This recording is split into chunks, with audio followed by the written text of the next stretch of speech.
शेतकऱ्यांसाठी आज एक आनंदाची बातमी घेऊन आलेलो. तर आता राज्यातील जी की जिल्ह्यांमध्ये जून 2025 ते ऑक्टोबर 2025 यामध्ये अतिवृष्टी, पूर, सततच्या पावसामुळे जे की अवकाळी पावसामुळे बाधित झालेल्या शेतकऱ्यांना भरपाई म्हणून आता जी की तुम्हाला इथं मिळणार आहे 2,29,23,000 एवढा निधी इथं शेतकऱ्यांसाठी आलेला आहे.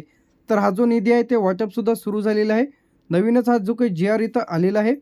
तर आता सर्व शेतकरी बांधवांच्या जे काही खात्यामध्ये अतिवृष्टी, पूर, चक्रीवादळ यासारख्या नैसर्गिक आपत्तीमुळे जे काही शेतकरी बांधवांच्या थेट खात्यामध्ये किती पैसे 2,29,23,000 एवढा निधी शेतकरी बांधवांच्या या जिल्ह्यांमध्ये जमा होण्यास सुरुवात. तर आता यामध्ये जे काही निधी इथं या जिल्ह्यांकरिता इथं आलेला आहे. तर आता हे कोणकोणते जिल्हे आहेत ते आपण इथं बघून घेऊया. तर यामध्ये जून 2025 ते ऑक्टोबर 2025 अतिवृष्टी, पूर व सततच्या पावसामुळे अवेळी पावसामुळे बाधित झालेल्या शेतकऱ्यांना जे काही मी इथं दाखवल्याप्रमाणे जे काही निधी इथं आलेला आहे. तर आता खाली जो काही निधी इथं आपला जे काय आहे 2,29,23,000 एवढा निधी शेतकरी बांधवांकरिता इथं आलेला आहे.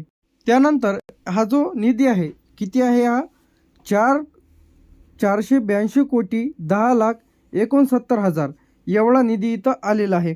तर आता हा जो काही संपूर्ण निधी आहे तो सुद्धा शेतकरी बांधवांच्या आधार लिंक बँक खात्यामध्ये जमा होण्यास सुरुवात होणार आहे. तर यामध्ये आपण कोणकोणते जिल्हे आहेत ते बघणार आहे. तर आता याचे जे काही पैसे आहेत ते खात्यामध्ये जमवण्यास सुरुवात. तर आता यामध्ये आपला जो काही पहिला जो काही विभाग आहे यामध्ये तर आपला जो विभाग आहे यामध्ये नागपूर विभाग. आता नागपूर विभागामधील जे काही जिल्हे आहे त्यामध्ये जे काही जिल्हे आपण इथं बघणार आहे त्यामध्ये चंद्रपूरमध्ये ऑगस्ट जे काही आहे आणि सप्टेंबर आहे. तर आता बाधित शेतकऱ्यांची जे काही संख्या आहे ते चंद्रपूरमध्ये 2,876. त्यानंतर इथं पुन्हा सप्टेंबरमध्ये जे काही आहे यामध्ये 30,551. त्यानंतर यामध्ये आपलं इथे नागपूर, गडचिरोली, भंडारा आणि गोंदिया. तर आता या जिल्ह्यांमधील जे काही शेतकऱ्यांची संख्या नागपूरमधील जे की 27,269, गडचिरोलीमधील 364, भंडारामधील 8, त्यानंतर पुन्हा भंडारामधील जे की इथं 1,21,608 जे की इथं आहे. त्यानंतर इथं 1,32,844. तर हे जे निधी आहे ते थेट लाभार्थ्यांच्या खात्यामध्ये इथं जमा होत आहे. तर आतापर्यंत जो काही आपण विभाग इथं बघितलेला आहे तो म्हणजे आपला नागपूर विभाग. नागपूर विभागामधील चंद्रपूर, नागपूर, गडचिरोली, पुन्हा भंडारा, गोंदिया. तर या जिल्ह्यांमध्ये एवढे शेतकरी पात्र आहेत आणि यांसाठी आलेला जो काही निधी आहे तो इथं आहे. हे थेट पैसे यांच्या खात्यामध्ये जमवण्यास सुरुवात. त्यानंतर आपला जो काही जिल्हा आहे ते यामध्ये अमरावती जिल्हा. कोणता जिल्हा आहे ते अमरावती विभाग. तर अमरावती विभागामधील यवतमाळमध्ये सप्टेंबरमध्ये जे की शेतकऱ्यांची संख्या इथं आलेली आहे आणि त्यांसाठी जो काही निधी इथं आलेला आहे तर 4,900 शेतकरी यामध्ये आहेत. त्यानंतर अमरावती विभाग झालेला आहे. त्यानंतर पुणेमधील येथे कोल्हापूर, पुणे, सांगली.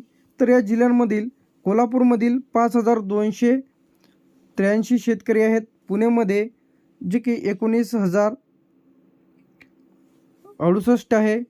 त्यानंतर सांगलीमध्ये 90 शेतकरी आहेत. तर हे जे टोटल आकडा आहे त्यांसाठी हा जो निधी इथं आलेला आहे हे थेट पैसे लाभार्थ्यांच्या खात्यामध्ये इथं जमा होण्यास सुरुवात.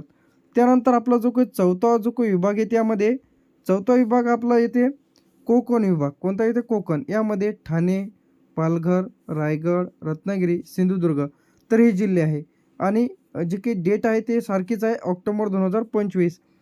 तर आता यामध्ये ठाण्यामध्ये जे काही बाधित शेतकऱ्यांची संख्या येते जे की 47,594 जे की ठाण्यामध्ये आहे. पालघरमध्ये येते 35,068.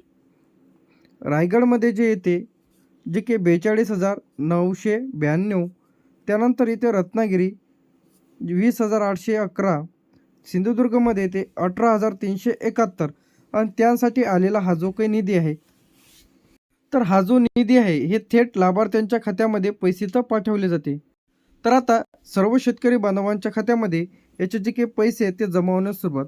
तर यांसाठी हा जो टोटल निधी इथं आलेला आहे, तर यामध्ये अजून जो काही विभाग राहिलेला आपला नाशिक, तर यामध्ये 482,10,69,हजार एवढा निधी आलेला आहे, जो काही वाटपसुद्धा सुरू झालेला आहे.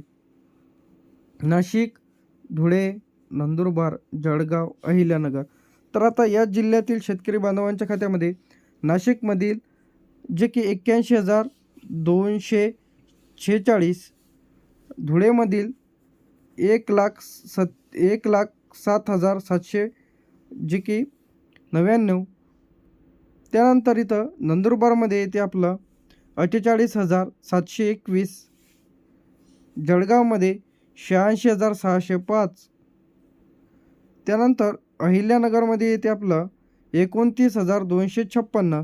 तर या जिल्ह्यांकरिता सर्व निधी टोटल निधी जो काही इथं आलेला आहे आणि वाटप देखील सुरू झालेलं आहे, जे की दाखवल्याप्रमाणे यामध्ये 482,10,69,000 एवढा निधी. तर आता खाली जो जिल्हा आपण बघत आहे, यामध्ये आपला जो काही विभाग येते नागपूर, यामध्ये येते चंद्रपूर जिल्हा. चंद्रपूर जिल्ह्यामध्ये जे काही बाधित शेतकऱ्यांची संख्या 86 म्हणजे 76. त्यानंतर इथं सप्टेंबर हे ऑगस्टचं आहे आणि सप्टेंबरचं इथे यामध्ये 1,000 म्हणजे 1142 जे काही शेतकरी आहे यामध्ये.